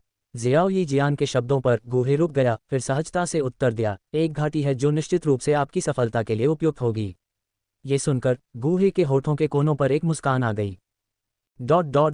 1 घंटे बाद दानव जानवर पर्वत श्रृंखला के बाहरी इलाके में एक घाटी के ऊपर गुहे धीरे से जियाओ यी जियान को अपनी बाहों में पकड़े हुए नीचे उतरा। शिक्षक, ये वह स्थान है। जियाओ यी जियान ने आगे घाटी की ओर इशारा किया और मुस्कुराया। उसके शब्दों पर गुहे की आंखों में आश्चर्य की भावना दिखाई दी, क्योंकि उसने अपनी पीठ पर उग्र लाल पंखों को वापस खींच लिया। उसने घाटी में देखा और इसकी ऊर्जा की प्रचुरता को देखा। उसने घाटी के भीतर उगने वाली विभिन्न दुर्लभ औषधीय जड़ी बूटियों को भी देखा। धुंध के साथ जड़ी बूटियों की खुशबू ने एक रमणीय वातावरण बनाया। हवा में घुली जड़ी बूटियों की खुशबू को महसूस करने के बाद गुहे ने संतुष्टि के साथ सिर हिलाया। हाँ, ये वास्तव में एक अच्छी जगह है। फिर वह सीधे घाटी के अंदरूनी हिस्से में चला गया। उसके पीछे पीछे ज़ियाओई जियान भी चल रहा था। कुछ पल बाद गुहे एक प्राकृतिक गुफा के प्रवेश द्वार पर पहुंच गया। वह ज़ियाओई जियान की ओर मुड़ा और बोला, शिष्य, तुम्हारे गुरु कुछ समय के लिए एकांत में रहेंगे। इस दौरान मैंने तुम्हें जो कीमिया तकनीकें सिखाई हैं उनका अभ्यास करना सुनिश्चित करो। ये सुनकर ज़ियाओई जियान की आंखों में अनिच्छा की एक झलक दिखाई दी। उसने आज्ञाकारी ढंग से सिर हिलाया और कहा, मैं समझ गई गुरु। अच्छा, एकांत से बाहर आने के बाद मैं तुम्हारी प्रगति का आकलन करूंगी। गुहे के चेहरे पर एक सौम्य मुस्कान थी। उसने ज़ियाओई जियान के बालों को बिखेरा और अधिक गंभीर दिखने की कोशिश की। अगर कोई सुधार नहीं हुआ तो मुझे तुम्हें अनुशासित करना होगा। गुरुजी, निश्चिंत रहें, आपका शिष्य आपको निराश नहीं करेगा। ज़ियाओई जियान ने दृढ़ निश्चय के साथ सिर हिलाया। बहुत बढ़िया। गुहे ने संतुष्टि के साथ सिर हिलाया, फिर धीरे धीरे गुफा में प्रवेश किया। जैसे ही गुहे गुफा के अंदर गायब हुआ, एक जोरदार गड़गड़ाहट गूंजी और पत्थरों का ढेर टूटकर नीचे गिर गया, जिसने एक पल में प्रवेश द्वार को कसकर बंद कर दिया। गुफा के अंदर का भाग काला था। गुहे के विचार बदल गए और उसने कुछ चमकीले पत्थर निकाले, उन्हें गुफा की दीवारों में जड़ दिया। पहले से मंद गुफा तुरंत चमक उठी। गुफा को कुछ देर के लिए साफ करने और एक चिकना पत्थर खोजने के बाद गुहे एक क्रॉस लेग स्थिति में बैठ गया। इसके बाद उसकी चेतना सिस्टम स्पेस में प्रवेश कर गई। उसने ऊर्जा क्षेत्र को देखा और चुपचाप आदेश दिया, सिस्टम 5 साल की साधना को अवशोषित करना शुरू करो। गुफा के बाहर अब बंद किए गए प्रवेश द्वार को देखते हुए ज़ियाओई जियान कुछ देर के लिए वहीं खड़ी रही। उसकी आंखें दृढ़ निश्चय से भरी हुई थीं। गुरुजी, मैं आपको निराश नहीं करूंगी। अध्याय 17, डू सम्राट क्षेत्र को तोड़ना। गुफा के भीतर जैसे ही गुहे के शब्द गिरे, शून्य में निलंबित ऊर्जा प्रकाश क्षेत्र तुरंत प्रकाश की किरण में बदल गया, जो सीधे गुहे के शरीर में जा गिरा। इससे पहले कि गुहे प्रतिक्रिया कर पाता, उसने अपने शरीर में ऊर्जा का एक विशाल उछाल महसूस किया। ये शक्ति बेहद हिंसक थी, एक तेज बहती नदी की तरह, उफान और अशांत। धमाका। गुहे के शरीर के भीतर एक हल्की दबी हुई आवाज गूंजी और उसके चेहरे पर लाल रंग की लाली फैल गई। प्रकाश क्षेत्र में निहित ऊर्जा गुहे के भीतर फट गई, जिससे उसका पूरा शरीर थोड़ा कांपने लगा। अपने भीतर हो रहे बदलावों को महसूस करते हुए गुहे ने तुरंत स्थिति को समझ लिया। बिना किसी हिचकिचाहट के उसने तुरंत भारी ऊर्जा को नियंत्रित करना शुरू कर दिया। हालांकि जैसे ही गुहे ने इस ऊर्जा के साथ जुड़ना शुरू किया, उसने महसूस किया कि यह उसकी कल्पना से भी अधिक विशाल थी। यह ऊर्जा एक बेलगाम जंगली घोड़े की तरह थी, जो गुहे के शरीर में बेजोड़ क्रूरता के साथ सर पर दौड़ रही थी, उसकी मेरिडियन से गुजर रही थी। एक भयानक दर्द ने गुहे की इंद्रियों को जकड़ लिया। मैंने एक बार फिर इस ऊर्जा को कम करके आंका। इस समय गुहे के माथे पर ठंडे पसीने की बूंदें बन गईं और उसका चेहरा पीड़ा में मुड़ गया। ऊर्जा को आत्मसात करने के पिछले अनुभव के साथ गुहे ने सोचा कि वह इस शक्ति का सामना करने के लिए तैयार और सक्षम है। हालांकि यह ऊर्जा उस ऊर्जा से कहीं अधिक थी जो उसने पहले वापस की थी। ये 9वीं कक्षा के डूकिंग क्षेत्र में 5 साल की साधना के अनुरूप थी, जो एक ही बार में उसके शरीर में प्रवेश कर रही थी। इस ऊर्जा में एक विनाशकारी शक्ति थी और जैसे ही यह बढ़ी, गुहे के शरीर की हर मांसपेशी थोड़ी सी हिल गई। इस ऊर्जा को आत्मसात करने के लिए मुझे पहले इसे दबाना होगा। गुहे का मन एकाग्र था, क्योंकि उसने अपने शरीर के भीतर डूक्यूई को प्रसारित किया, अपने मेरिडियन के भीतर सुरक्षात्मक अवरोधों का निर्माण किया, ऊर्जा के हमले को अवरुद्ध किया। यदि यह शरीर 9 अथाह लपटों से संयमित नहीं होता तो शायद यह इस उथल पुथल को सहन नहीं कर पाता। हालांकि इस ऊर्जा को लगातार रोकना कोई समाधान नहीं होगा। ऊर्जा का अंतहीन प्रवाह उसके शरीर में उमड़ पड़ा। जैसे जैसे यह ऊर्जा एकत्रित होती गई, उसके संघनित डूक्यूई द्वारा बनाए गए सुरक्षात्मक अवरोध टूट गए। एक बार फिर ऊर्जा उमड़ी और उसके मेरिडियन पर असर किया। गुहे के मेरिडियन पीड़ा को सहन करने के लिए संघर्ष कर रहे थे और विकृत होने लगे। यह महसूस करते हुए गुहे के माथे पर बल पड़ गया। मुझे जल्दी से इस ऊर्जा को आत्मसात करना चाहिए, अन्यथा अगर यह सारी ऊर्जा मेरे शरीर में चली गई तो मेरा शरीर इसके प्रभाव को झेल नहीं पाएगा। भले ही मैं अंत में इसे आत्मसात करने में कामयाब हो जाऊं, लेकिन यह संभवतः छिपी हुई चोटों को पीछे छोड़ देगा। गुहे का सुंदर चेहरा सख्त हो गया, उसके कमर तक लंबे बाल लहरा रहे थे और उससे एक जबरदस्त आभा फैल रही थी। इसके बाद पक्षियों की मधुर चहचहाहट अप्रत्याशित रूप से गुहे के शरीर के भीतर गूंज उठी। उसके बाद गूहे के शरीर के भीतर एक ठोस बैंगनी लौ प्रकट हुई। एक पल में गूहे ने बढ़ती ऊर्जा की ओर बढ़ने के लिए लौ को नियंत्रित किया। इस ऊर्जा को फैलाओ, इसे मेरे पूरे शरीर में बिखेर दो, फिर मैं इसे धीरे धीरे आत्मसात कर लूंगा। दहाड़ बैंगनी लौ और अधिक तीव्र हो गई। गूहे के शरीर के भीतर बैंगनी लपटों की धारा के बाद धारा संघनित हुई, जो प्रचंड ऊर्जा में जोरदार तरीके से टकराए और उसे तोड़ दिया। ये दृश्य देखकर गूहे ने राहत की सांस ली, ये देखते हुए कि बाढ़ के पानी जैसी ऊर्जा विघटित हो रही थी। इसके बाद मुझे इस ऊर्जा को आत्मसात करने की आवश्यकता होगी, हालांकि इसे पूरी तरह से एकीकृत करने में कुछ समय लग सकता है। इसके बाद गूहे ने अपनी आंखें बंद कर लीं, अपने मन और क्यूई पर ध्यान केंद्रित किया और अपने शरीर के भीतर ऊर्जा को पूरी तरह से आत्मसात करना शुरू कर दिया। मंद गुफा के अंदर धीरे धीरे चारों ओर सन्नाटा छा गया। जैसे जैसे समय बीतता गया, पलक झपकते ही 10 दिन बीत गए। घाटी के अंदर मलबे के ढेर के नीचे दबी गुफा के अंदर लगभग 10 दिनों से बंद एक जोड़ी आंखें आखिरकार थोड़ी कांप उठीं और धीरे धीरे खुल गईं। जैसे ही आंखें खुलीं, बिजली के बोल्ट गरज के साथ काली काली पुतलियों के बीच से गुजरते हुए प्रतीत हुए। उस क्षण घुटन भरी गुफा के भीतर हवा से भी हल्की चटकने की आवाज निकली। उन आंखों के खुलते ही लगभग 10 दिनों से सुप्त पड़ी हुई दुर्जया आभा एक जागृत सेना की तरह उमड़ पड़ी। उसने धीरे धीरे आसमान की ओर सिर उठाया। एक ऐसी गर्जना भरी आवाज जो आकाश और धरती को हिला सकती थी, उसके मुंह से निकली। इस आभा के नीचे, जो पहले से कई गुना ज्यादा शक्तिशाली थी, गुफा हल्के से कांप उठी। जहां सफेद कपड़े पहने आदमी पैर मोड़कर बैठा था, वहां से हाथ जितनी मोटी दरारें फैल गईं, जो मकड़ी के जाले जैसी लग रही थीं और गुफा के हर कोने तक फैल गईं।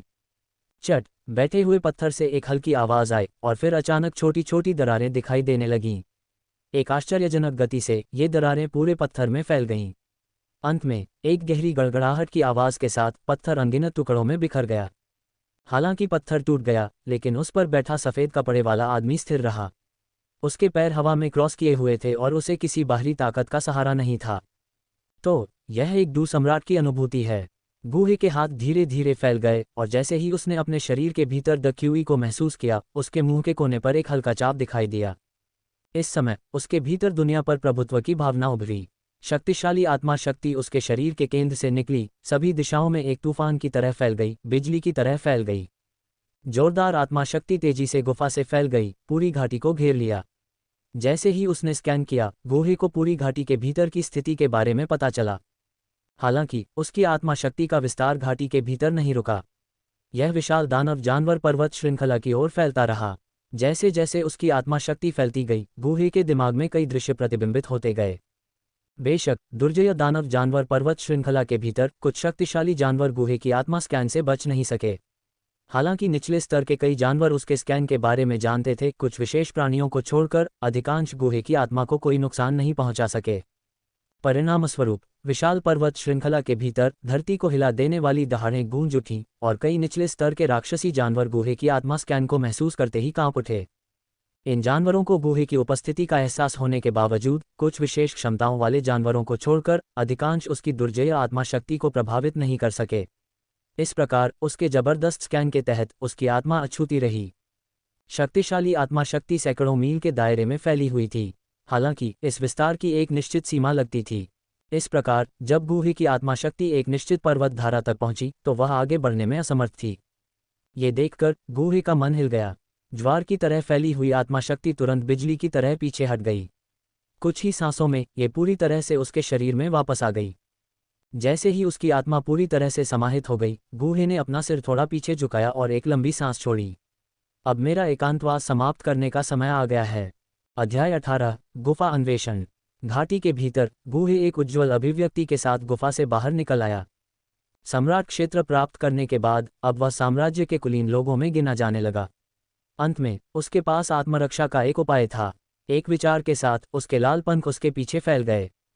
एक हल्का कदम उठाते हुए गूहे जमीन से ऊपर उठा और घाटी के निकास की ओर बढ़ गया। ओह, ये लड़की यहाँ क्यों है? उस पल गूहे ने एक सफेद वस्त्र पहने हुए व्यक्ति को धीरे धीरे बाहर से घाटी की ओर आते देखा। यह जियाओ यी जियान थी। गूहे के उसकी ओर उतरते ही उसके होठों पर मुस्कान आ गई। 10 दिन हो गए हैं। मुझे आश्चर्य है कि शिक्षक कब एकांत से बाहर निकलेंगे। घाटी के बाहर जियाओ यी जियान इत्मीनान से उस ओर बढ़ी। जब से गूहे एकांत में आई थी, तब से वह हर दूसरे दिन इस घाटी में आती थी। आज उसका 5वां दौरा था। उम्मीद है कुछ अप्रत्याशित नहीं होगा। घाटी की दिशा देखते हुए जियाओ यी जियान की प्यारी आंखों में चिंता का एक संकेत दिखाई दिया। उसने शक्तिशाली साधकों द्वारा अपनी सफलताओं के दौरान नियंत्रण खोने की कई कहानियां सुनी थीं। इस प्रकार उसके गुरु के लंबे समय तक एकांतवास ने कुछ चिंताजनक विचारों को जन्म दिया। गुरु, कृपया नियंत्रण न खोएं। आपको अभी भी मुझे एक बैठक उपहार देना है, जियाओ यी जियान ने बड़बड़ाया। मेरे आज्ञाकारी शिष्य, आप और क्या उपहार चाहते हैं? अचानक एक कोमल आवाज़ गूंजी। अचानक हुई आवाज़ ने जियाओ यी जियान को चौंका दिया। फिर भी जब उसने अपने बगल में सफ़ेद वस्त्र पहने व्यक्ति को देखा तो एक खुशी की अभिव्यक्ति उसके प्यारे चेहरे पर चमक उठी। गुरु, आपने अपना एकांतवास समाप्त कर लिया है। तेजी से बोलते हुए जियाओ यी जियान गुहे के पास गई, अपनी बाँह उसके हाथ से जोड़ते हुए और कोमल आवाज़ में बोली, गुरु, आपने इतने लंबे समय तक खुद को एकांतवास में क्यों रखा? आपका शिष्य वास्तव में चिंतित था। हे, गुहे ने जियाओ यी जियान के बालों को धीरे से उलझाया और धीरे से हंसते हुए कहा, इस बार मैं सफलतापूर्वक डू सम्राट दायरे में पहुंच गया हूं। इसमें सिर्फ 10 दिन लगे, इसे काफ़ी तेज़ माना जाता है। गुहे को अच्छी तरह याद आया कि मूल कहानी में जियाओ यान ने सफलतापूर्वक डू सम्राट दायरे में पहुंचने से पहले इस घाटी में पूरा 1 साल बिताया था। बेशक यह उसके नायक की आभा के कारण था जिसने उसे 1 साल के भीतर सफलता हासिल करने की अनुमति दी। एक साधारण व्यक्ति के लिए कई सालों तक खुद को अलग थलग रखना भी एक सहज सफलता की गारंटी नहीं हो सकता है। डू सम्राट दायरे। मास्टर, क्या आपने इस बार डू सम्राट दायरे में पहुंचने के लिए खुद को अलग थलग कर लिया? गुहे के शब्दों को सुनकर जियाओ यी जियान ने आश्चर्य से अपनी आंखें चौड़ी कर ली, उसे आश्चर्य से देखा। हाँ, अब मैं डू सम्राट दायरे की विशेषज्ञ हूँ। अब से जियामा साम्राज्य में मैं आत्मविश्वास के साथ चल सकती हूँ। गुहे ने जियाओ यी जियान के लंबे बालों को सहलाया और धीरे से हंसा। छठे दर्जे के कीमियागर के रूप में उनकी स्थिति और एक डू सम्राट की ताकत के साथ जियामा साम्राज्य में कोई भी उन्हें अपमानित करने की हिम्मत नहीं करेगा। शायद जियामा साम्राज्य में उनका शीर्षक कीमियागर राजा गुहे से बदलकर कीमियागर सम्राट गुहे हो जाएगा। डू सम्राट क्षेत्र। मास्टर वास्तव में एक डू सम्राट क्षेत्र विशेषज्ञ हैं। जियाओ यी जियान की खूबसूरत आंखों में उत्साह झलक रहा था। डू सम्राट क्षेत्र में गुहे की सफलता ने स्वाभाविक रूप से उसे खुशी दी। उनके प्रत्यक्ष शिष्य के रूप में उनकी बढ़ती ताकत का मतलब था कि उनकी स्थिति और पद में खुद की वृद्धि। मेरे प्रिय शिष्य, क्या तुम हाल ही में सुस्त हो गए हो? क्या तुमने जो मैंने तुम्हें सिखाया है उसका लगन से अभ्यास किया है? इस समय गुहे को कुछ याद आया और उसने मजाकिया अंदाज में जियाओ यी जियान से पूछा। उनके एकांतवास से पहले उनके बीच अच्छे संबंध थे और उसके बाद उसकी प्रगति का आकलन करने की उसकी योजना थी। मास्टर, मेरे पास तो कीमिया की कड़ाही भी नहीं है, मैं अभ्यास कैसे कर सकता हूँ? ये सुनकर जियाओ यी जियान की आवाज़ में पीड़ा की भावना झलक उठी। ओह, उसकी बातें सुनकर गुहे कुछ हद तक चकित दिखाई दिया, फिर थोड़ी शर्मिंदगी दिखाई दी। मैं तुम्हें कीमिया की कड़ाही देना भूल गया, लेकिन मैं जिस कड़ाही का इस्तेमाल करता हूँ वह शायद तुम्हारे लिए उपयुक्त न हो। गुहे ने क्रिम्सन सरपेंट कड़ाही का इस्तेमाल किया, जो एक 4 मुंह वाली कड़ाही थी जिसका इस्तेमाल जियाओ यी जियान की मौजूदा ताकत नहीं कर सकती थी। इसके अलावा किंगशान टाउन में कीमियागर दुर्लभ थे और कीमिया की कड़ाही और भी कम थी। यह महसूस करते हुए गुहे ने धीरे से जियाओ यी जियान से कहा, मेरे आज्ञाकारी शिष्य, चलो कल युनलैन संप्रदाय में वापस आते हैं। वहाँ तुम्हें जो भी चाहिए मैं तुम्हारे लिए व्यवस्था कर सकता हूँ। युनलैन संप्रदाय में लौटना। जियो यी जियान की अभिव्यक्ति थोड़ी बदल गई। थोड़ी हिचकिचाहट के बाद उसने धीरे से सिर हिलाया। हालांकि किंगशान टाउन छोड़ना उसके लिए थोड़ा कठिन था, लेकिन कीमिया के प्रति उसके जुनून का मतलब था कि उसे गुहे के साथ युनलैन संप्रदाय में जाना था। आखिरकार वह अब गुहे की शिष्या थी और वह युनलैन संप्रदाय में एक मानद बुजुर्ग पद पर था। एक तरह से जियो यी जियान अब युनलैन संप्रदाय की शिष्या थी। उसकी सहमति देखकर गुहे मुस्कुराया और कहा, तो चलो अपना सामान पैक करते हैं। हम कल सुबह जल्दी ही किंगशान टाउन से निकल जाएंगे। ये कहते हुए गुहे ने जियो यी जियान के छोटे से रूप को उठाया और आसमान में उड़ गया। मास्टर, किंगशान टाउन से निकलने से पहले एक जगह है जहां मैं जाना चाहता हूं। जैसे ही वे शून्य के भीतर मैजिक बीस्ट माउंटेन रेंज के बाहरी इलाके में उड़े, जियो यी जियान को अचानक एक विचार आया और उसने गुहे को संबोधित किया। कौन सी जगह? गुहे ने उसकी बातें सुनकर लापरवाही से पूछा। यह एक गुफा है जिसे एक वरिष्ठ व्यक्ति ने पीछे छोड़ दिया है। अंदर कुछ खजाने छिपे होने चाहिए। जियो यी जियान की खूबसूरत आंखों में उत्साह झलक रहा था। मास्टर, चलो खजाने की खोज पर चलते हैं। गुफा की खोज। जियो यी जियान के शब्दों को सुनकर गुहे के दिमाग में एक विचार आया। क्या ये वह गुफा हो सकती है जहां जियो यी जियान और जियो यान मूल कहानी में गए थे? गुहे को याद आया कि उस गुफा के भीतर शुद्ध करने वाली कमल की लौ की एक अवशेष छवि प्रतीत होती थी। वह एक मूल्यवान वस्तु थी। ठीक है, इस विचार के साथ गूहे ने अपनी बाहों में जियो यी जियान को सिर हिलाया और जवाब दिया, ये गुफा कहाँ है? ये वहाँ है। जियो यी जियान ने अपना नाजुक हाथ बढ़ाया, एक दिशा में इशारा करते हुए। जियो यी जियान द्वारा बताई गई दिशा का अनुसरण करते हुए गूहे के पंख उसके पीछे थोड़े कांपने लगे। फिर वह तेजी से आगे बढ़ा, सीधे उस ओर उड़ गया। अध्याय 19 गुफा में प्रवेश। थोड़ी देर बाद जियो यी जियान के मार्गदर्शन में गूहे एक चट्टान पर पहुंच गया। गुरुजी, गुफा में खजाना इस चट्टान के ठीक बीच में है। जियो यी जियान ने अपने जैद जैसे हाथ को चट्टान के नीचे की ओर इशारा करते हुए गूहे से कहा। ये सुनकर गूहे ने नीचे देखा और पाया कि चट्टान के नीचे घने कोहरे से ढका हुआ था, जिससे स्पष्ट रूप से देखना मुश्किल हो रहा था, लेकिन वह स्पष्ट रूप से एक धुंधला मंच देख सकता था। ठीक है, चलो नीचे चलते हैं। गूहे ने सिर हिलाया और जियो यी जियान को पकड़ लिया क्योंकि वे धीरे धीरे चट्टान के नीचे की ओर उतर रहे थे। उनकी पीठ पर लाल पंख हल्के से फड़फड़ाए क्योंकि वे दोनों धुंध में प्रवेश कर रहे थे। उसी समय गूहे ने अपनी आध्यात्मिक शक्ति को फैलाया, धुंध के भीतर की स्थिति की जांच की। थोड़ी देर बाद जब वे नीचे उतरे तो गूहे अचानक सतर्क हो गया, उसकी अभिव्यक्ति बदल गई। अगले ही पल रात के आसमान में हवा के बीच से एक हल्की सी आवाज गूंजी, जो उन दोनों की तरफ हमला कर रही थी।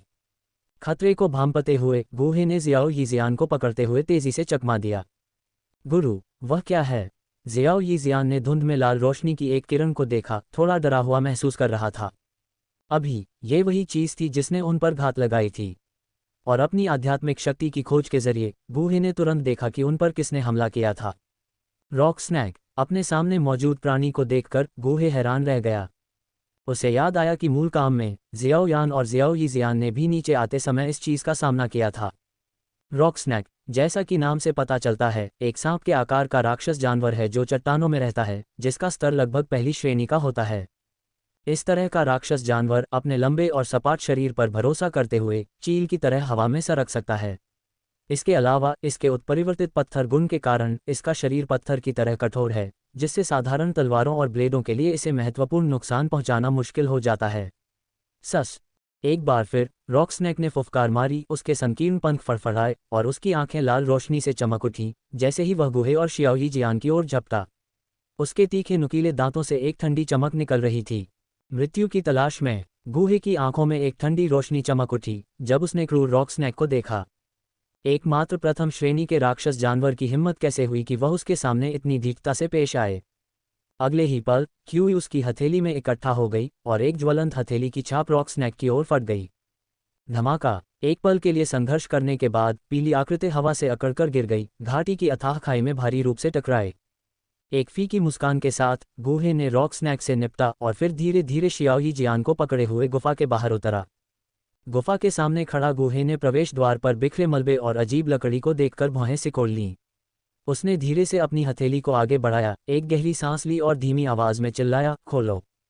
जैसे ही उसकी आवाज गिरी, उसकी हथेली से एक जबरदस्त ताकत फूट पड़ी, जो आपस में जुड़े मलबे और अजीब लकड़ी को अंधेरे खड्ड में उड़ा ले गई, जैसे हवा का झोंका गिरे हुए पत्तों को उड़ा रहा हो। फिर गूहे ने अपनी नज़र अब खुली हुई गुफा की ओर घुमाई। पेड़ों और मलबे की आड़ के बिना फीकी चांदनी से रोशन गूहे और जियाओ यी जियान ने आखिरकार अपने पूर्वजों द्वारा पीछे छोड़ी गई गुफा को करीब से देखा। गुफा का प्रवेश द्वार चौड़ा नहीं था, केवल 2 या 3 लोगों को ही अंदर जाने की अनुमति थी। अंदर अंधेरा था, लेकिन एक हल्की चमक थी जो इसे कुछ हद तक रहस्यमय और एकांत का एहसास दे रही थी। गुफा के प्रवेश द्वार के चारों ओर कई उत्कीर्ण निशान थे, लेकिन शायद समय बीतने के कारण ये निशान बेहद धुंधले हो गए थे। अगर गूहे की तेज नज़र न होती तो शायद वे उन्हें नोटिस नहीं करते। अब खुली हुई गुफा की ओर देखते हुए गूहे ने कहा, चलो अंदर चलते हैं। अंधेरी गुफा को देखते हुए उसने जियाओ यी जियान को नीचे बिठाया और आगे बढ़ने में अग्रणी रहा। जियाओ यी जियान तुरंत गूहे के पीछे चला गया और गुफा में प्रवेश किया। शांत और अंधेरी गुफा में चलते हुए उनके चारों ओर एक हल्की ठंड छा गई। खामोश रास्ते में केवल उनके कदमों की हल्की आवाज़ सुनाई दे रही थी। उदास माहौल ने जियाओ यी जियान को अनजाने में खुद को गले लगाने पर मजबूर कर दिया। उसने गूहे पर नज़र डाली जो धीरे धीरे आगे बढ़ रहा था, और फिर उसके पीछे पीछे कुछ तेज कदम बढ़ाए। इस तरह के माहौल में उसके सामने मौजूद उसका शिक्षक ही उसे सुरक्षा का एहसास दिला सकता था। कुछ देर चलने के बाद गूहे अचानक रुक गया। शिक्षक, क्या हुआ? जियाओ यी जियान ने उत्सुकता से पूछा जब उसने गूहे को अचानक रुकते देखा। आगे कोई रास्ता नहीं है, गूहे ने शांत भाव से कहा, आगे के पत्थर के दरवाजे को देखते हुए। उनके सामने एक मजबूत पत्थर का दरवाज़ा उनके रास्ते को रोक रहा था। ये सुनकर जियाओ यी जियान ने अपनी भौहें सिकुड़ी और पत्थर के दरवाजे पर विचार करते हुए कुछ कदम आगे बढ़ाए। उसने सोचा, इस पत्थर के दरवाजे के पीछे हमारी मंजिल होनी चाहिए। चूंकि पिछले व्यक्ति ने यहाँ ये गुफा बनाई थी, इसलिए मुझे नहीं लगता कि उन्होंने इसे अगम्य बनाया होगा। गूहे ने आगे बढ़कर पत्थर के दरवाजे को छुआ, इसकी मोटाई का परीक्षण किया। फिर उसने जियाओ यी जियान से कहा, शिष्य, एक कदम पीछे हटो। मैं पत्थर का दरवाज़ा खोलूंगा। गुरु, आपको कैसे पता कि बल का इस्तेमाल करना है? जियाओ यी जियान ने पीछे हटे बिना गूहे को तिरस्कार भरी नज़र से देखा। पत्थर के दरवाजे पर पीली चमक को देखो। ये स्पष्ट रूप से पृथ्वी आधारित तंत्रों के साथ सेट किया गया है। थोड़ी सावधानी से इसे खोलना मुश्किल नहीं है, गूहे ने समझाया। ये कहते हुए जियाओ यी जियान ने कुछ कदम आगे बढ़कर पत्थर के दरवाजे को छुआ, फिर धीरे धीरे उसे हिलाना शुरू कर दिया। हे, मुझे उम्मीद नहीं थी कि तुम, छोटी लड़की, तंत्र को समझोगी, गूहे ने आश्चर्य से टिप्पणी की, क्योंकि उसने जियाओ यी जियान के गंभीर चेहरे को देखा। मैंने तंत्र के बारे में केवल कुछ किताबें पढ़ी हैं। मैं यह नहीं कह सकता कि मैं कुशल हूँ, लेकिन इसे आजमाना कोई समस्या नहीं है, जियाओ यी जियान ने चंचलता से उत्तर दिया, पत्थर के दरवाजे की खोज जारी रखते हुए। थोड़ा सिर हिलाते हुए गूहे ने उसकी खोज में बाधा डालना बंद कर दिया। उसकी नज़र पत्थर के दरवाजे से हट गई और मंद आग की रोशनी की सहायता से उसने आसपास की पत्थर की दीवारों का सर्वेक्षण किया। पत्थर की दीवारों पर कुछ धुंधली नक्काशी थी। हालांकि नक्काशी अब धुंधली हो गई थी, गूहे अभी भी कुछ आकृतियां देख सकता था। ये आकृतियां गुफा के मालिक द्वारा छोड़ी गई छाप होनी चाहिए। इसे पा लिया। जैसे ही गूहे पत्थर की दीवारों को देख रहा था, जियाओ यी जियान की खुशी भरी आवाज़ ने उसे जल्दी से अपनी नज़रें हटाने पर मजबूर कर दिया। पत्थर के दरवाजे के पास जियाओ यी जियान पहले से ही नीचे झुकी हुई थी। एक पतले हाथ से उसने पत्थर के दरवाजे के नीचे एक छोटे से उभार को छुआ और थोड़ा नीचे दबाया। पत्थर के दरवाजे के धीरे धीरे खुलने पर गुफा में चरमराहट की आवाज़ गूंजी। शिक्षक, क्या मैं अद्भुत हूँ? जियाओ यी जियान का चेहरा चमक उठा। वह उत्साह से धीरे धीरे खुलते पत्थर के दरवाजे को देख रही थी, गूहे को प्रभावित करने की कोशिश कर रही थी। उस पल ऐसा लगा जैसे वह कह रही हो, गुरु, मेरी प्रशंसा करो। पत्थर के दरवाजे को धीरे धीरे ऊपर उठते देख गूहे खुद को जियाओ यी जियान को अंगूठा दिखाने से नहीं रोक सका। अच्छा शिष्य, तुम सच में महान हो। अध्याय 20, शुद्ध कमल राक्षसी अग्नि मानचित्र के अवशेषों का अधिग्रहण। जैसे ही पत्थर का दरवाज़ा ऊपर उठा, अंदर से एक कोमल चमक निकली, जिसने आसपास के अंधेरे को दूर भगा दिया। पत्थर के दरवाजे के रोशन अंदरूनी हिस्से को देखकर जियाओ यी जियान ने हल्की मुस्कान दी, 2 कदम पीछे हटी और अपनी बर्फीली ठुड्डी को ऊपर उठाते हुए गूहे की ओर सिर हिलाया। उसने हंसते हुए कहा, मास्टर, क्या हम अंदर जाएं? बेशक, गूहे ने हल्की मुस्कान दी और पत्थर के दरवाजे की ओर चल दिया। गूहे को अंदर जाते देख जियाओ यी जियान ने एक चंचल मुस्कान के साथ उसका पीछा किया। पत्थर के दरवाजे में प्रवेश करते ही दृश्य विस्तृत हो गया। अंदर एक विशाल पत्थर का कक्ष था, जो कुछ हद तक सादा और खाली दिखाई दे रहा था। दीवारों में चांदनी के पत्थर जड़े हुए थे, जो कक्ष के केंद्र में रोशनी प्रदान कर रहे थे। एक सीट थी जिस पर एक कंकाल की आकृति बैठी थी, खोपड़ी जांघ की हड्डी में गहराई से धंसी हुई थी, जो शांत वातावरण में एक भयावह हवा का उत्सर्जन कर रही थी। सीट के सामने एक चौड़ी पत्थर की मेज थी जिस पर 3 बंद पत्थर के बक्से बड़े करीने से सजाए गए थे। कक्ष के कोनों में कई स्वर्ण सिक्के और कीमती सामान रखे हुए थे, जिनका मूल्य संभवतः 10,000 से ज्यादा था। गूहे के पास धन की कमी नहीं थी और इन खजानों के पूर्व मालिक ने उन्हें ज्यादा महत्व नहीं दिया। चमकते हुए सोने से नजर हटाकर ध्यान कंकाल के अवशेषों पर गया। क्या इस कंकाल पर शुद्ध कमल राक्षसी अग्नि मानचित्र का टुकड़ा था? इस बीच जियाओ यी जियान गुफा के एक कोने में रही, उसके चेहरे पर एक हल्की खुशी थी। दूसरे कोने में एक छोटा सा फूलों का बिस्तर बनाया गया था, जिसमें विभिन्न पौधे एक मनोरम सुगंध उत्सर्जित कर रहे थे। इन फूलों को देखकर जियाओ यी जियान का चेहरा उत्साह से चमक उठा। दूसरों को ये साधारण लग सकते हैं, लेकिन वह असली कीमत जानती थी, सोने के सिक्कों के ढेर से कहीं ज्यादा।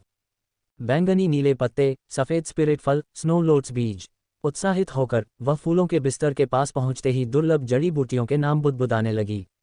Ice spirit flame grass. अचानक उसकी नज़र फूलों के बिस्तर पर एक सफ़ेद और लाल रंग के बारी बारी से लगे पत्ते पर टिक गई। इसकी सफ़ेद शाखाओं पर बर्फ जैसी क्रिस्टलीय संरचनाएं थीं, जबकि लाल मुकुट आग की लपटों की तरह धधक रहा था। यह विपरीत रंगों और विशेषताओं का एक चमत्कारी सह अस्तित्व था। इस पौधे के चारों ओर एक हल्की धुंध छाई हुई थी, जो इसे एक अलौकिक एहसास दे रही थी। ये पौधा, आइस स्पिरिट फ्लेम ग्रास, बाहर असाधारण रूप से दुर्लभ था। गूहे के संरक्षण में छठी कक्षा के कीमियागर के रूप में अंतर्दृष्टि प्राप्त करने के बाद जियाओ यी जियान इसे आसानी से पहचान सकता था। फूलों में ये जड़ी बूटी सबसे कीमती थी। आप चाहें तो उन सभी को खोद सकते हैं, गूहे ने उसकी उत्तेजना को देखकर मुस्कुराते हुए कहा। ठीक है, उसने उत्सुकता से उत्तर दिया और तेजी से जड़ी बूटियों को खोदना शुरू कर दिया। जैसे ही जियाओ ही जियान खोद रहा था, गूहे की नज़र एक बार फिर से पत्थर की मेज पर 3 बंद पत्थर के बक्सों पर गई। उसने पास जाकर धातु के ताले को छुआ, उसकी हल्की गर्मी महसूस की। ये कोई साधारण धातु नहीं थी, बलपूर्वक इसे खोला नहीं जा सकता था। कुंजी कहाँ है? गूहे ने बड़बड़ाते हुए कहा। उसकी बदलती निगाह पत्थर की मेज के पीछे कंकाल के अवशेषों पर टिक गई। उसकी आंखें नीचे झुक गईं और कंकाल के हाथ से लटकी 3 काली चाबियां देखकर वह चमक उठा। अपने हाथों को आपस में रगड़ते हुए, गूहे हड्डियों को देखते हुए और एक हल्का झटका देते हुए पास आया। एक झटका। समय बीतने के कारण इस हल्के बल से कंकाल का हाथ टूट गया। टूटी हुई हड्डी को देखते हुए गूहे अजीब तरह से हंसा, फिर हाथ को जमीन से उठाया, उसे फिर से जोड़ने का प्रयास किया। हड्डी को अपने हाथ में पकड़े हुए गूहे की बाहें अचानक उठी। उसने महसूस किया कि कंकाल के हाथ का वजन किसी तरह से कम हो गया था। गूहे की नज़र उसके हाथ की हड्डी पर गई और ऊपर की हड्डी के बीच से उसने हल्के से देखा कि कंकाल की दरार के भीतर एक छोटा सा स्क्रॉल लगा हुआ था। मायावी, प्राचीन दिखने वाले स्क्रॉल को देखकर गूहे को खुशी की लहर महसूस हुई। ये शुद्ध कमल राक्षसी आग का अवशेष मानचित्र होना चाहिए। गूहे ने स्क्रॉल की सावधानीपूर्वक जांच की। यह एक ऐसी सामग्री से तैयार किया गया था जिसे वह पहचान नहीं पाया था, जिसमें यादृच्छिक पैटर्न थे जो किसी भी क्रम से रहित लग रहे थे, थोड़े पीले चर्मपत्र पर स्केच किए गए थे। उसने अपनी उंगली से एक पैटर्न की ओर इशारा किया और उसे धीरे धीरे ट्रेस किया, लेकिन वह चर्मपत्र के बाहर कुछ और प्रकट किए बिना जारी रहा। गूहे ने फिर चर्मपत्र को पूरी तरह से खोला, उसका बारीकी से निरीक्षण किया। अचानक उसकी नज़र चर्मपत्र के कोने में कमल के फूल जैसी धुंधली वस्तु पर पड़ी। उसकी अभिव्यक्ति थोड़ी बदल गई और वह कमल जैसी रहस्यमय वस्तु की बारीकी से जांच करने के लिए फिर से नीचे झुका। ये कमल के आकार की वस्तु शायद समय बीतने के कारण कुछ पीली और धुंधली दिखाई दी, फिर भी इसका सामान्य रूप स्पष्ट था। कमल काला था, जो काली लपटों की एक पतली परत से सुशोभित प्रतीत होता था। ध्यान से देखने पर पूरे कमल से एक भयानक अलौकिक आभा निकल रही थी। जैसे ही उसने इस अलौकिक कमल को देखा, गूहे की पुतलियां थोड़ी सिकुड़ गईं। ये वास्तव में शुद्ध कमल राक्षसी अग्नि है। अपने उत्साह को दबाते हुए गूहे ने सीधे शुद्ध कमल राक्षसी अग्नि मानचित्र के अवशेषों को अपनी भंडारण अंगूठी में संग्रहित किया। इन क्रियाओं को पूरा करने के बाद गूहे ने धीरे से कंकाल की भुजा से धूल पोंछी, फिर सावधानी से उसे उसके मालिक से जोड़ दिया। अपने हाथ से काली चाबी को फेंकते हुए गूहे ने थोड़ा मुस्कुराया और पत्थर की मेज पर रखे 3 पत्थर के बक्सों की ओर चल दिया। चाबी को हाथ में लेकर पत्थर की मेज के पास पहुंचते हुए गूहे ने एक बार फिर से हल्के गर्म धातु के ताले को छुआ, फिर चाबी को खाली स्लॉट में डाला। एक हल्की क्लिक के साथ धातु की कुंडी धीरे धीरे खुल गई। गूहे ने सीधे बॉक्स खोला, जिसमें अंदर एक रंगीन स्क्रॉल दिखाई दिया। स्क्रॉल को उठाकर गूहे ने इसे खोला और तुरंत उसकी आंखों के सामने 4 शब्द दिखाई दिए। The myriad poison scripture.